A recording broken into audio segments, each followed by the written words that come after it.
So here's the tea.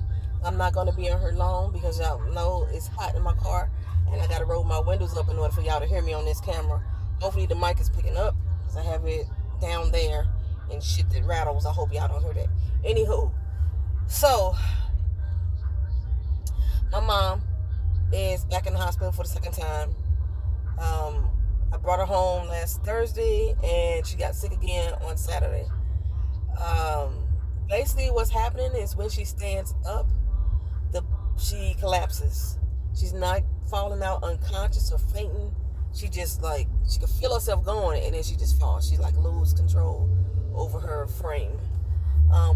What they originally said they didn't know what the fuck was going on, a whole week passed, they didn't know what the hell was going on. And then come to find out, she has a condition called orthostatic hypotension, which basically means that her blood flow is not getting to her brain. And it's caused by, one could be heart failure, two could be dehydration. They did all the heart tests, they said it's not heart failure. And she has severe dehydration. That's basically what it is. My mama does not like to drink water. She will drink 2 sips, say she full, and then she'll drink every other thing that's not water. But water is her nemesis. You can try to flavor it or whatever. She does not like water. So we've been dealing with dehydration. When I first went over there, I try to hydrate her myself, give her Pedialyte and shit like that. And as soon as I'm not there, she stops. She doesn't, continue on with the process to help herself get better. So we ended up putting her in the hospital. She was there for a week and a half.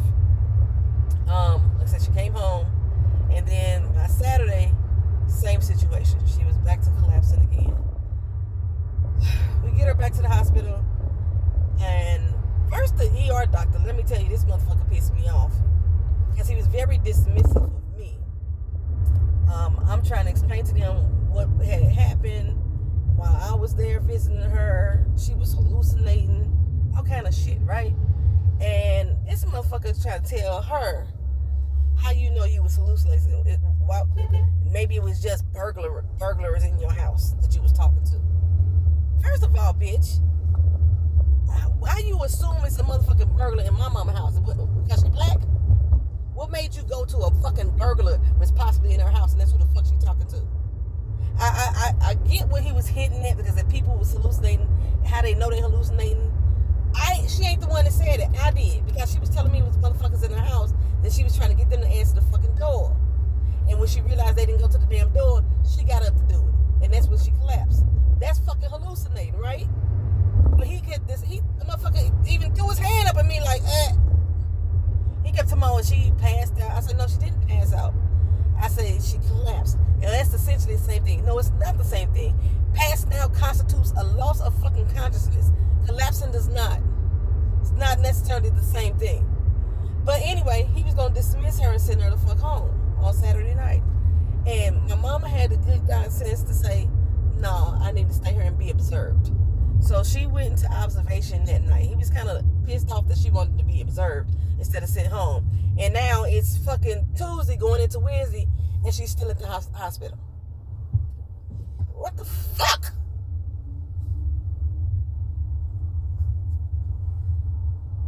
Y'all can't see this motherfucker. He just rolled the fuck up on me so tough.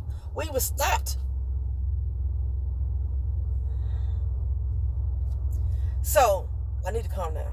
Let me tell you, because her situation is stressing me the fuck out on top of my already failing health myself. You know what I'm saying? So yesterday I got to work and I'm hot as hell. I finally got a check, y'all. I finally got a fucking paycheck to help cover my bills for the month. Finally. At least one. Yeah, it was one. I got one. So I was able to pay my mortgage, keep that caught up. And I got money on some credit cards, so I'm using them for bills right now, and hopefully my checks for all of the month of March, that's the ones they haven't processed yet. Hopefully those come through next. go get a fucking loan from the bank, y'all, to help pay my goddamn mortgage on top of that one check. Turn. What the fuck is wrong with people today? Hot. It's too hot for that shit. Hot in this fucking car. So, yeah, yesterday I'm at work and I'm like telling my boss I'm hot, you know. Of course, you know, I'm the older of the most of the ladies in there, and they like, you just having hot flashes. So I'm not having hot flashes. And like, I know there's something that's wrong with me. I'm not having hot flashes. I'm having migraines out the ass, and I'm hot. And this is part of the way I was feeling when I had my AFib situation, you know, before. But I wasn't dizzy, but I wasn't sure. It's like sometimes you turn too fast, you're like, is everything all right? That's how I was feeling, right? And I was angry. Oh, for the past couple days, I've been angry. And I got home. Well, I got to my mom's house because her cat was still there, and I was checking on her cat. I got to her house, and she has a blood pressure machine. Put that blood pressure machine on. Y'all, my shit said it was 266 over 105. That is damn near stroke. So I did what they told me to do as far as like if my heart rate starts to speed up. I grabbed some ice, put some ice on my face, put some ice on the back of my neck, put some ice on my wrist, sat there for a minute. And I think it got as low as 190. No, it didn't. It was still like it was still 2 something. It was 250. It went from 266 to like 232, something like that. It was still in the 200s. And I'm like, this is crazy. Maybe it's her cuff. Now, we just did this with her. I put my blood pressure machine on her, and it kept saying that her shit was low. My mama was low as fuck. She was 71 over 56, and shit like that. She was low as hell. And so she kept saying that my cuff was wrong because my mama used the wrist cuff and I used the one on the arm. So we switched to hers, and hers was reading only 5 points higher than what mine was reading. So I'm concerned as hell. I'm like, my blood pressure is up in the 200s. That's why I'm concerned as hell. I get home. So I made it home. I literally rode home with the ice packs on my neck and my back and everything. I had the ice packs on me riding home. And I was riding slow as fuck to make sure I didn't lose control of the goddamn car. And I made it home and I tested my blood pressure. And it was high, but it was not 200 and something. It was 157 over 80, something like that. That's still high. But it wasn't stroke level high. And I tested it like 4 more times throughout the night. And it never was back up over 150 anything. It hung around the low 140s, 130s, which is still high. But I just switched medications. They just actually increased it for blood pressure, but I'm stressed the fuck out, child. That's my whole point. It's not to really give y'all a real medical breakdown on myself. I'm stressed the fuck out. I'm stressed the fuck out with my finances, with my health, and now on top of this, my mom's failing health. Okay, because there's essentially nothing that they could do about her condition. She has to make lifestyle changes. She has to start drinking the water that she's supposed to drink, walking around, getting the therapy, exercise that she's supposed to get. They set her up with the home health care nurse, but the home health care nurse wasn't supposed to start until Monday. And when she called on Monday, like, hey, where your mama at? I'm like, she in the hospital. They had to cancel her. So now she got to go through the whole process all over again to try to get another home health care nurse set up for her. But for me, because I'm so stressed, I told y'all, I probably didn't tell y'all, my therapist is thinking that I have narcolepsy. I might have told y'all this. I remember saying it out loud before. Not the narcolepsy, like, that just make you fall asleep when you're standing up. Not that type of narcolepsy. It's that once your body settles down to rest, you immediately fall asleep. And that's what had been going on with me.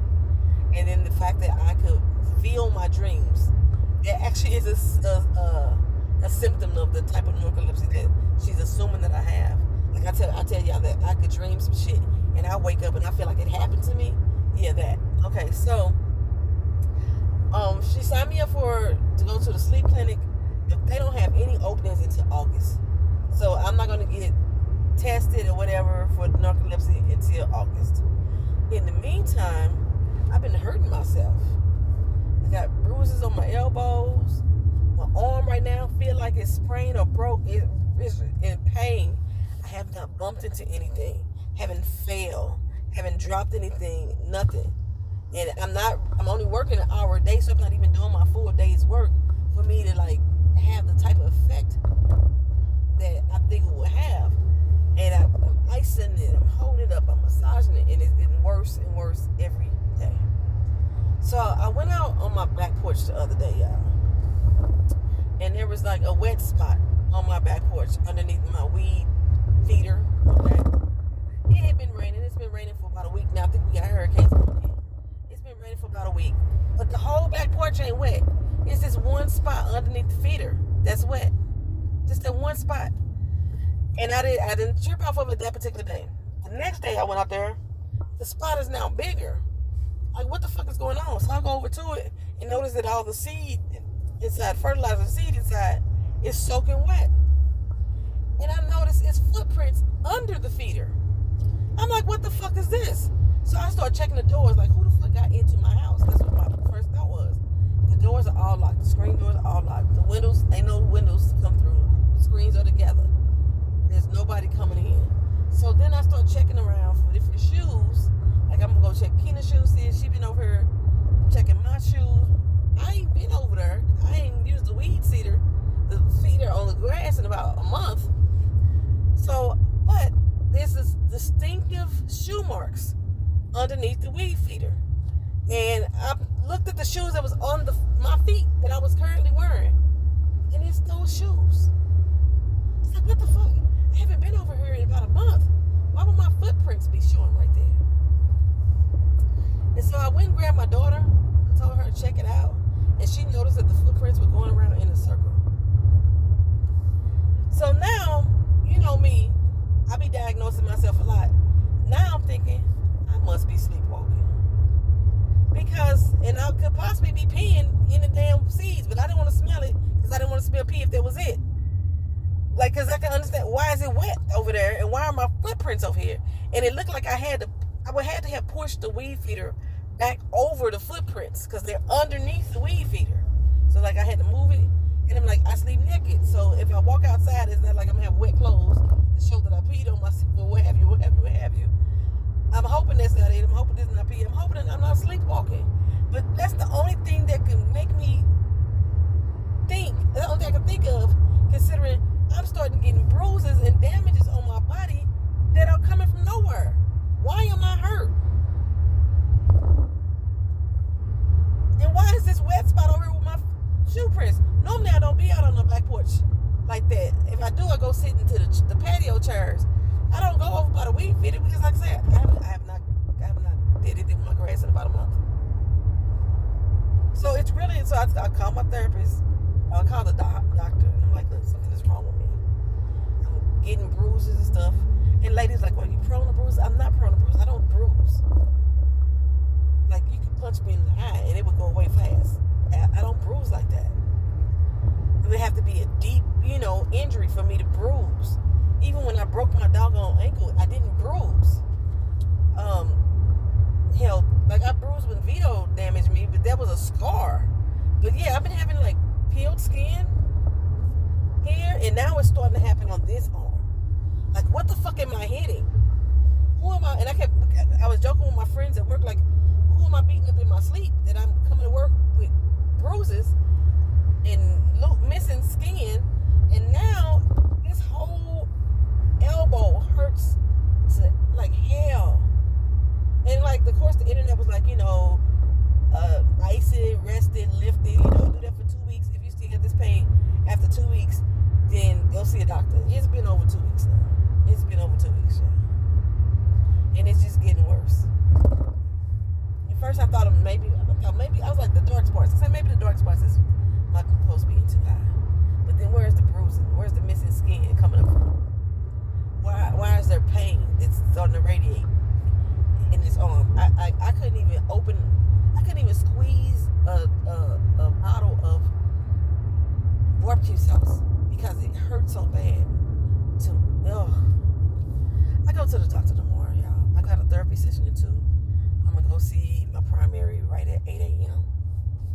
they could work together. It's hot. I went to light. See if I could get some breeze in here. My mom was home. So my mom, while she was in the hospital this particular time, again, she's still experiencing the same things. They can get her stable for a minute. And then as soon as she sits up first, it drops. And she stands up, it drops more. So she has to take her time getting up, as well. You have to take her time doing that. She can't stand up too fast. Because she got to be able to get that blood flow back to her brain first before she stands up. Get it in all her limbs and extremities and everything. But her other doctor, because I told you my mama had cancer last year. They removed the cancer out from her bladder. That doctor, she just went and did a full workup, a full screening to see how everything is, and she's still in remission. And they noticed a lump now in her chest. It could be benign. Now, she just did a whole bunch of MRIs and at the ER, and they didn't mention nothing like that. So maybe it could be benign or what have you. But she has to go get checked up for that now. I don't know why the fuck are y'all doing. She has to go get checked out for that now, too. Then, I just got off the phone with her. Since when she went to the hospital the first time and this time, they kept telling her that certain enzymes in her liver was too high, her gallbladder was too high, what have you. But then they checked the actual organ and everything was fine. Okay, so they didn't address it. Well, this particular time, they're saying that she has liver failure.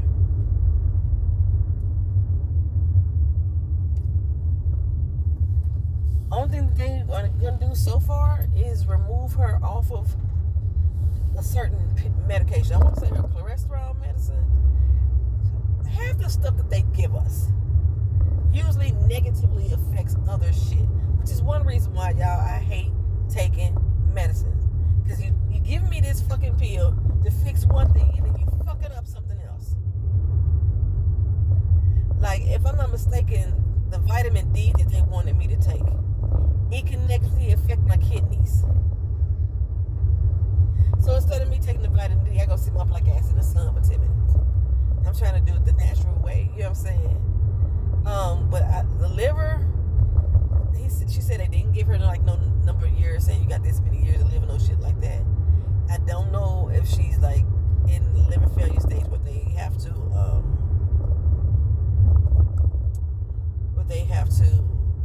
put her on a transplant list. I don't know about that either. My mama might be holding the information back. Because I thought that this whole situation had to do with her surgery that she did on the 9th. And remember, I was like, she probably didn't want to tell me because she didn't want me to say, I told you not to do that damn surgery, which is what I would have fucking said. But come to find out, her friend just told me that my mama has been experiencing these dizzy spells or these lightheadedness for a few months now. I'm just not finding out though, because she asked her before to about vertigo, because she has vertigo, and she was trying to ask her about the symptoms of vertigo and whether or not she fits into that criteria. I'm about to go into the store. Hopefully nobody try to steal my phone. Hold on.